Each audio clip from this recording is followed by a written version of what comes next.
Hello दोस्तों, मैं आज आपके लिए एक मराठी मूवी लेकर आई हूँ जो 2021 में रिलीज़ हुई है। इसकी IMDb पर 8.3 की रेटिंग है। तो चलिए शुरू करते हैं। मूवी की शुरुआत में मुन्ना नाम के लड़के को देखते हैं जो खुले में पेशाब कर रहा है। तभी वहाँ एक और लड़का उसके बगल में आकर पेशाब करने लगता है। इस बात पर मुन्ना उसको मारने लगता है। तभी वहाँ संत्या जो मूवी का हीरो है अपने एक और दोस्त सूर्य के साथ पहुंच जाता है। मुन्ना और संत्या में बहस होती है जिसमें हमको पता चलता है कि संत्या वहाँ के MLA के लिए काम करता है और मुन्ना एक बिजनेसमैन के लिए। अगले सीन में हम देखते हैं कि संत्या के घर पर उसके भाई के लिए रिश्ता आया होता है। संत्या की हरकतों से सब परेशान है क्योंकि वह शराब पीता है, मारपीट करता है, जिसकी वजह से उसके घर कोई आता जाता नहीं है और उसके भाई और बहन की शादी भी नहीं हो रही है। संत्या की माँ पिछड़ी जाति के लोगों को पसंद नहीं करती। फिर हम देखते हैं कि संत्या पल्लवी नाम की लड़की को पसंद करता है और उसको आते जाते छेड़ता है। तभी वहाँ पल्लवी का मास्टर आता है और संत्या को समझाने की कोशिश करता है। उसके बाद हम MLA को देखते हैं जिसके साथ वही मास्टर बैठा होता है। तभी वहाँ संत्या अपने दोस्तों के साथ आता है और MLA से बाबा साहब अम्बेडकर की जयंती मनाने के लिए चंदा मांगता है। दोस्तों, संत्या शिवाजी महाराज को बहुत मानता है और खुद को उनका सबसे बड़ा सैनिक मानता है।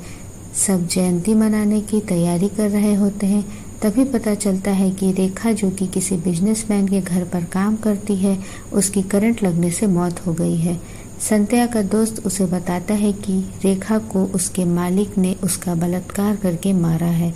दोस्तों, यह रेखा का मालिक कुकरेजा वही बिजनेसमैन होता है जिसके लिए मुन्ना काम करता है, जिसके साथ मूवी की शुरुआत में संत्या का झगड़ा हुआ था। संत्या रेखा के लिए इंसाफ मांगने के लिए MLA के पास जाता है। MLA संत्या को अपनी बातों में ले लेता है कि जो होना था वो तो हो गया। कुकरेजा रेखा के परिवार को 10 लाख देने को तैयार है जिससे रेखा के बच्चे का भविष्य अच्छा हो जाएगा। इसके बाद हम देखते हैं क्योंकि रेखा एक पिछड़ी जाति की लड़की थी तो जो मास्टर और दूसरे सोशल एक्टिविस्ट होते हैं वो उसे इंसाफ दिलाने के लिए मोर्चा निकालने वाले होते हैं। पर तभी संत्या वहां आकर रेखा के पति को 10 लाख की बात बताकर अपनी ओर ले लेता है और मोर्चा रद्द हो जाता है। अगले सीन में सब जयंती मना रहे होते हैं। वहां मास्टर और पल्लवी पहुंचते हैं। उनके साथ संत्या की कहासुनी होती है। पल्लवी संत्या के ऊपर गुस्सा होती है क्योंकि संत्या की वजह से मोर्चा कैंसिल हुआ था। संत्या नशे में अकेले कुकरेजा को मारने निकल पड़ता है। इस बात की जानकारी संत्या का दोस्त सूर्य MLA को दे देता है। कुकरेजा के घर पर संत्या और मुन्ना की लड़ाई होती है। वहां से पुलिस संत्या को गिरफ्तार करके ले जाती है। संत्या के दोस्त MLA के पास जाते हैं। MLA संत्या को छुड़वाने से मना कर देता है। संत्या की माँ उसके भाई से पैसे मांगकर जमानत करवाने जाते ही वाली होती है। तभी वहाँ मास्टर आ जाता है और उनको ऐसा करने से मना कर देता है। संत्या के दोस्त जाकर संत्या को सारी बातें बताते हैं। मास्टर पुलिस वालों से जेल में संत्या को रोज अखबार देने को कहता है। इधर MLA और कुकरेजा साथ में होते हैं जहां मालूम पड़ता है कि MLA ने कुकरेजा से रेखा के केस के लिए 20 लाख मांगे होते हैं। जेल में संत्या कुछ दिनों तक तो अखबार को देखता भी नहीं, पर कुछ दिनों के बाद वह अखबार पढ़ना शुरू कर देता है। अब संत्या को रोज अखबार चाहिए होता है। फिर एक दिन जेल में मास्टर उससे मिलने आता है। संत्या उनसे मिलने से मना कर देता है। मास्टर उसके लिए छत्रपति शिवाजी महाराज की एक किताब उसके लिए छोड़कर चला जाता है। दोस्तों, यहाँ हम देखते हैं कि भले ही संत्या खुद को छत्रपति शिवाजी महाराज का सैनिक कहता हो, लेकिन वो खुद उनके विचारों और महानता के बारे में कुछ नहीं जानता। उसे किताब पढ़कर शिवाजी महाराज की महानता का पता चलता है। मास्टर दोबारा संत्या से मिलने आते हैं। इस बार संत्या मिलने को तैयार हो जाता है।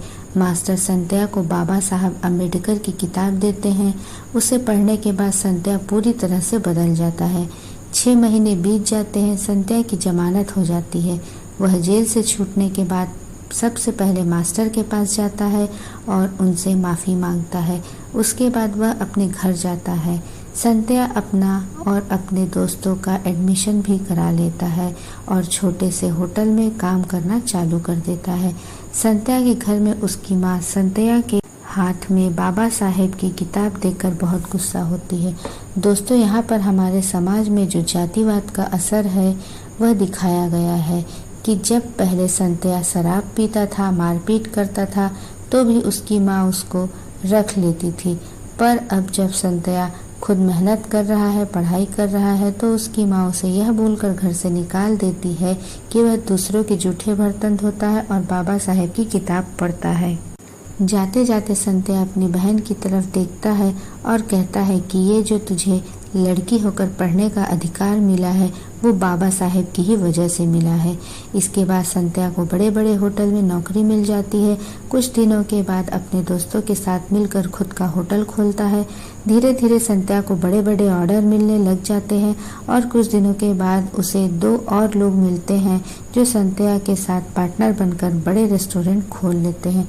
कुछ सालों में संध्या के 4 बड़े बड़े होटल होते हैं और उसको अब पैसों की कोई कमी नहीं होती।